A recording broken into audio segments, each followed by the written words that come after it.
as palavras do Evangelho, perdoe os nossos pecados.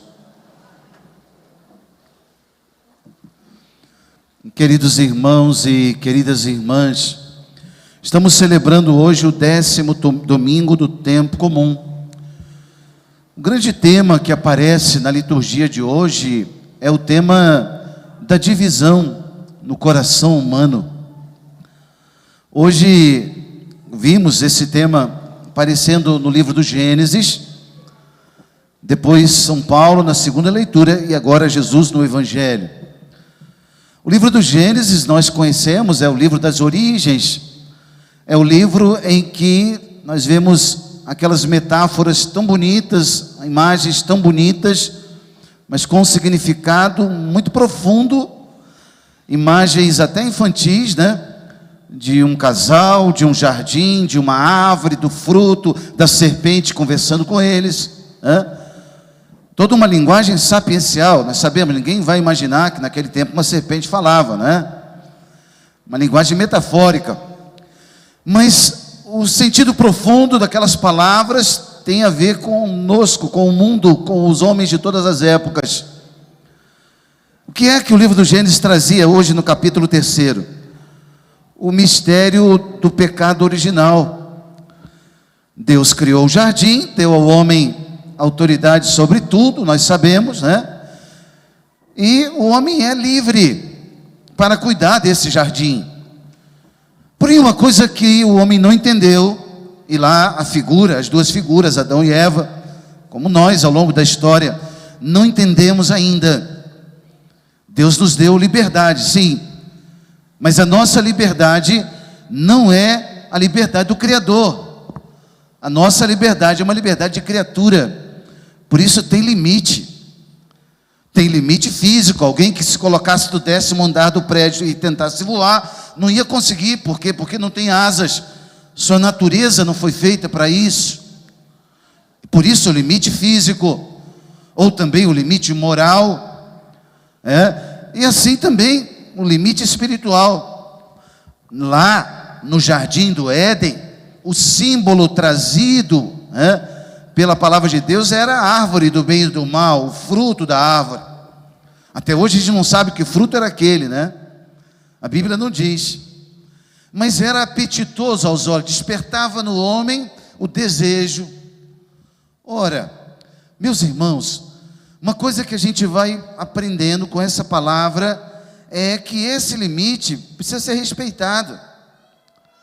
E aí, quando o homem não respeita esse limite, ele rompe com a sua liberdade, ele cria essa divisão interior, a separação do Criador. Criador e criatura começam a andar em caminhos opostos.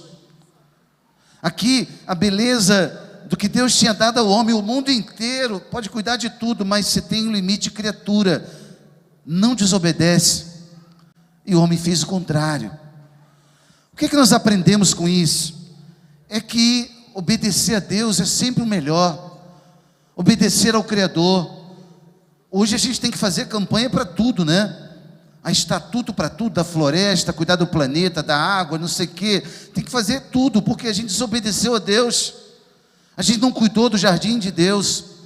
Tem que ter o estatuto da criança, do adolescente, do idoso. A gente tem que respeitar todo mundo. E a gente tem que ficar multiplicando leis por um motivo, porque a gente não quer obedecer ao Criador. O livro do Gênesis vai ensinando isso para nós. A pedagogia de Deus, tão bonita, tão assim, didaticamente, Deus vai nos ensinando. O homem preferiu dar ouvidos à serpente. O pecado é justamente isso, é escolher um caminho de desobediência. A tentação que a serpente ofereceu para os primeiros pais no paraíso, não foi uma tentação sexual. Alguém podia pensar, estavam nus, nada disso. Foi a tentação do orgulho, da soberba, e daí todos os filhos da soberba. A vaidade, por exemplo, a serpente falou, não, Deus falou uma coisa, mas não precisa ouvir a Deus.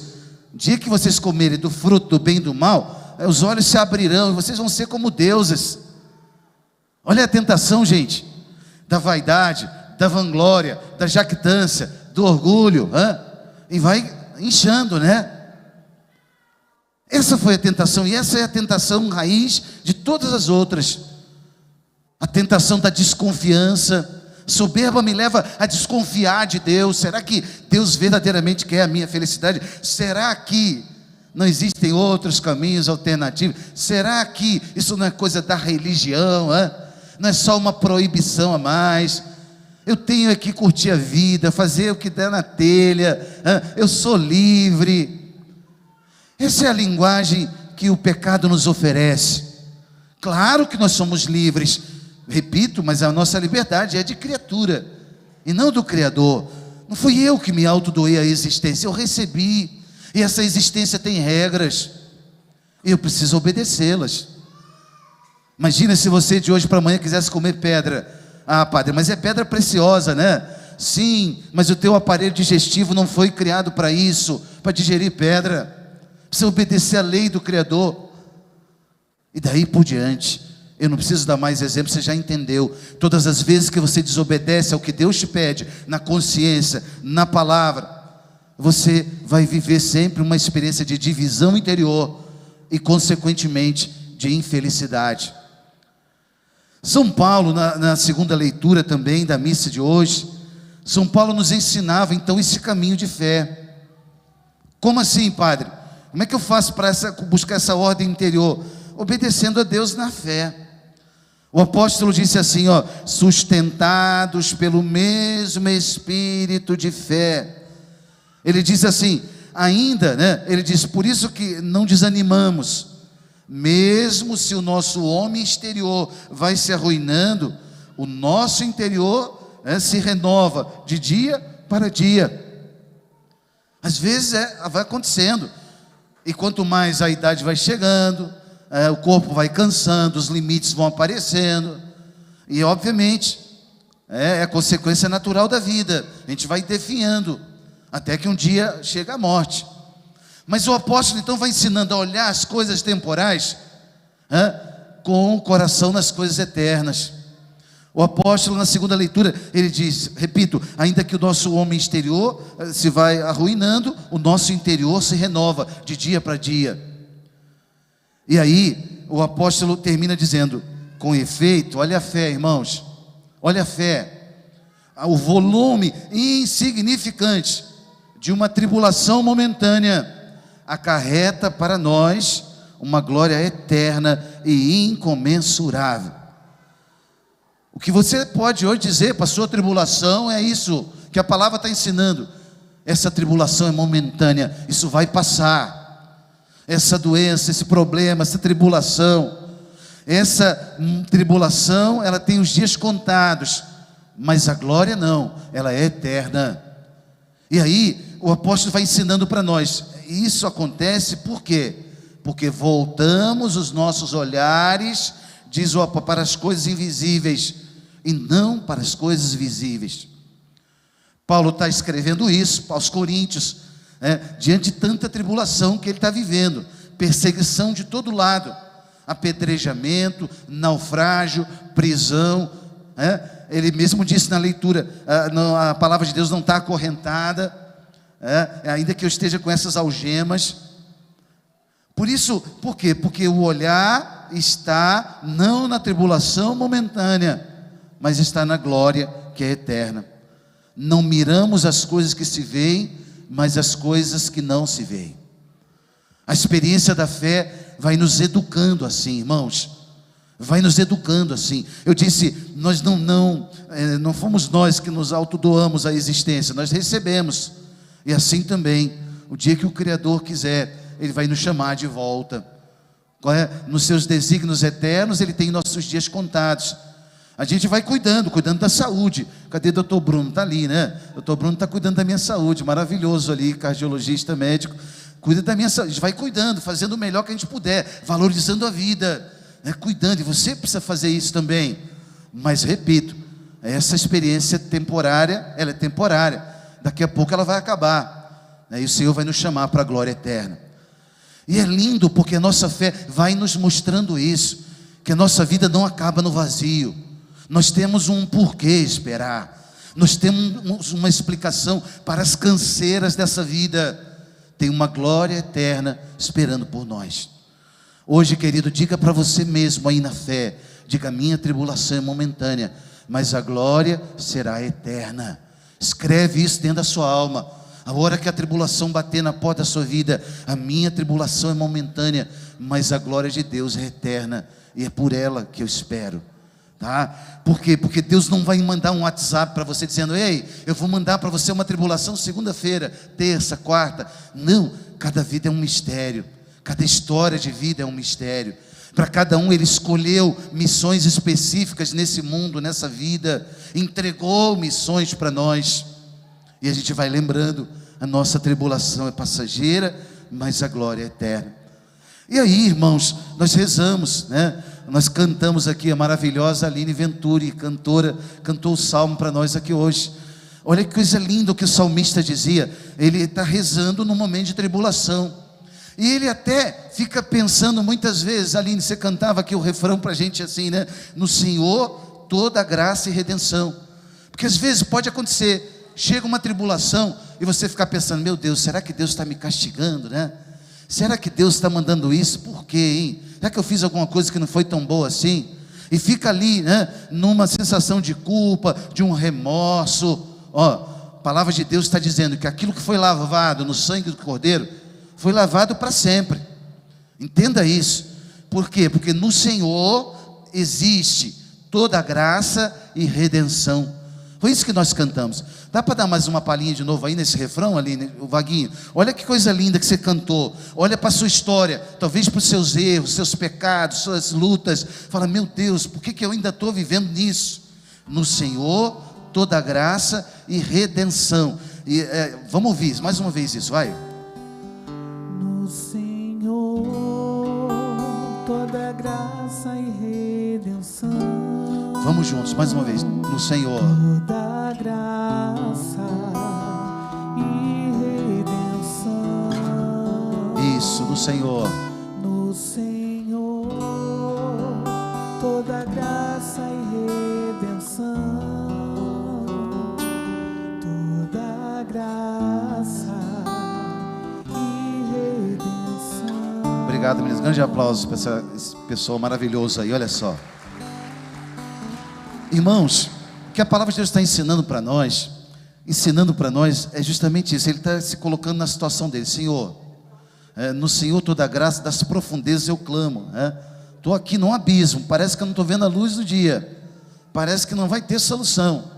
Aí ele diz assim: das profundezas eu clamo a vós, vossos ouvidos estejam bem atentos. Se levardes em conta as nossas faltas, quem haverá de subsistir? Mas não, no Senhor se encontra toda a graça e redenção. Imagina, gente, se Deus colocasse o detector de pecados ali naquelas portas, alguém de nós ia conseguir entrar aqui?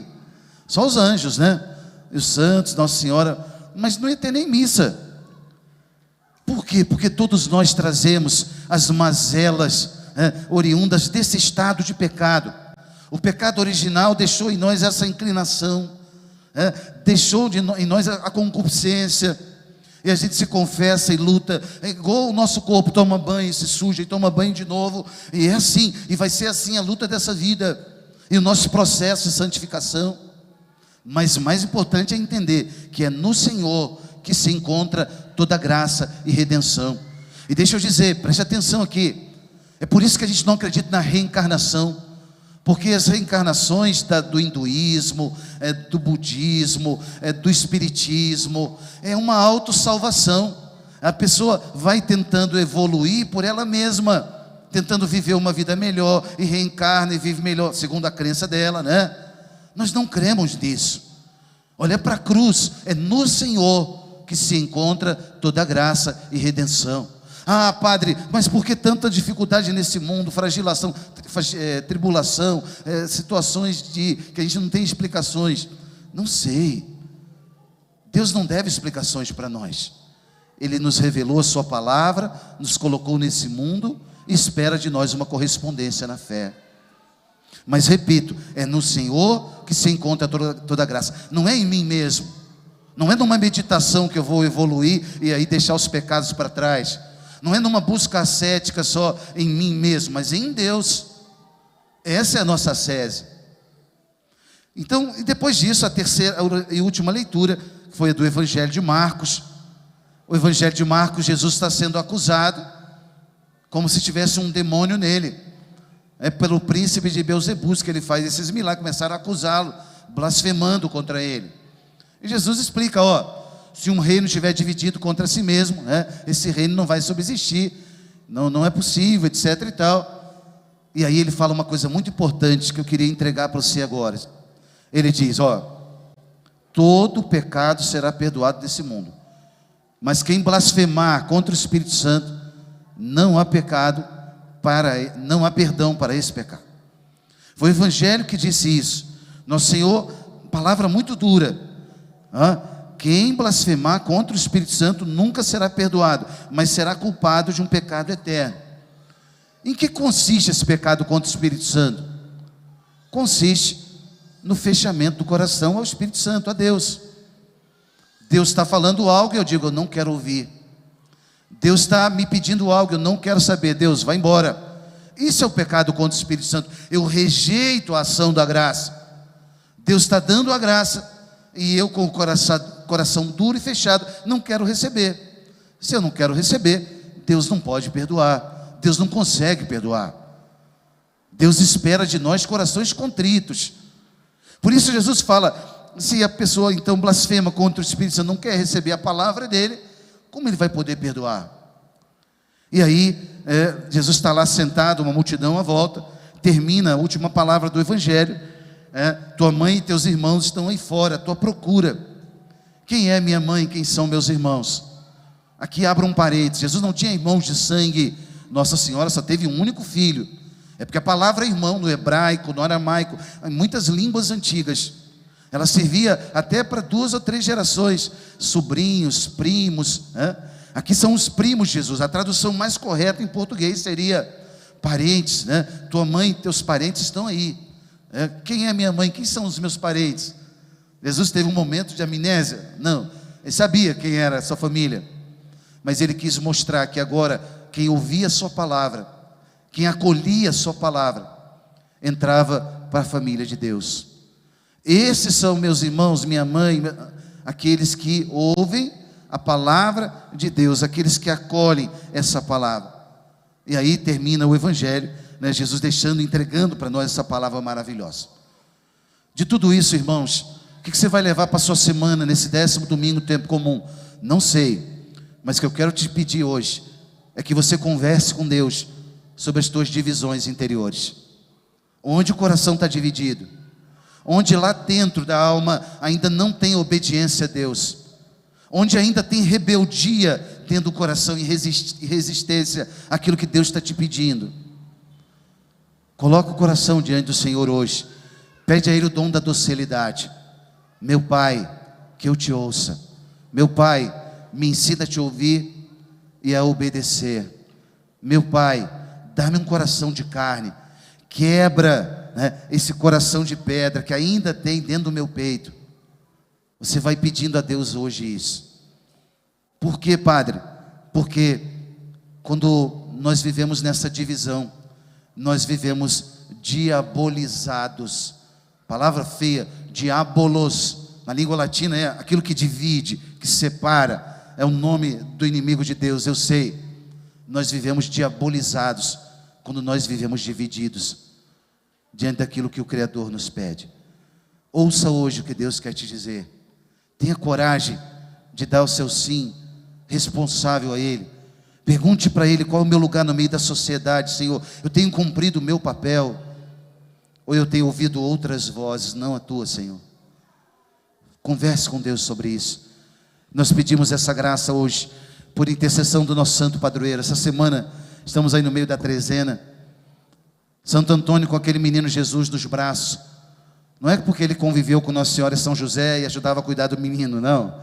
Uma imagem simbólica para dizer que ele gastou a vida dele para distribuir a palavra do Senhor. Gastou a vida para oferecer para o mundo aquele menino, a vida de Cristo. Embaixo do menino tem a Bíblia, a palavra. E Santo Antônio, ele é muito especial, não só pelos milagres que Deus concedeu através da intercessão dele, muitos, são muitos. Essa semana a gente vai falar sobre alguns na festa, mas ele é muito especial, porque foi mestre da palavra. Ele tem esse título, entre tantos santos, são poucos que tem, ele tem esse título de doutor da igreja. E para quem não sabe, Santo Antônio, quando foram trasladar o corpo dele, ele nasceu em Lisboa, mas está sepultado em Pádua, na Itália. Portugueses e italianos ficam aí nessa guerra de quem é o santo, né? É Santo Antônio de Pádua ou de Lisboa? Mas fato é que o corpo dele está lá em Pádua, e num relicário maravilhoso está lá exposta a mandíbula e a sua língua. Quando foram trasladar o seu corpo, a língua estava intacta, e a igreja entendeu, né? Lá do século XII, esses 800 anos, a igreja entendeu que aquilo era um sinal de Deus para esse grande profeta, porque ele foi um grande profeta da nossa era cristã. Quem for um dia visitar a Itália, for ao norte da Itália, vai a Pádua, ou pesquisa na Itália, vai ver a língua intacta de Santo Antônio naquele relicário. Um milagre que a ciência estuda e vê e não tem respostas. É um sinal de Deus. Diante do mistério, o homem se cala. Por isso, peçamos a intercessão desse grande santo por todos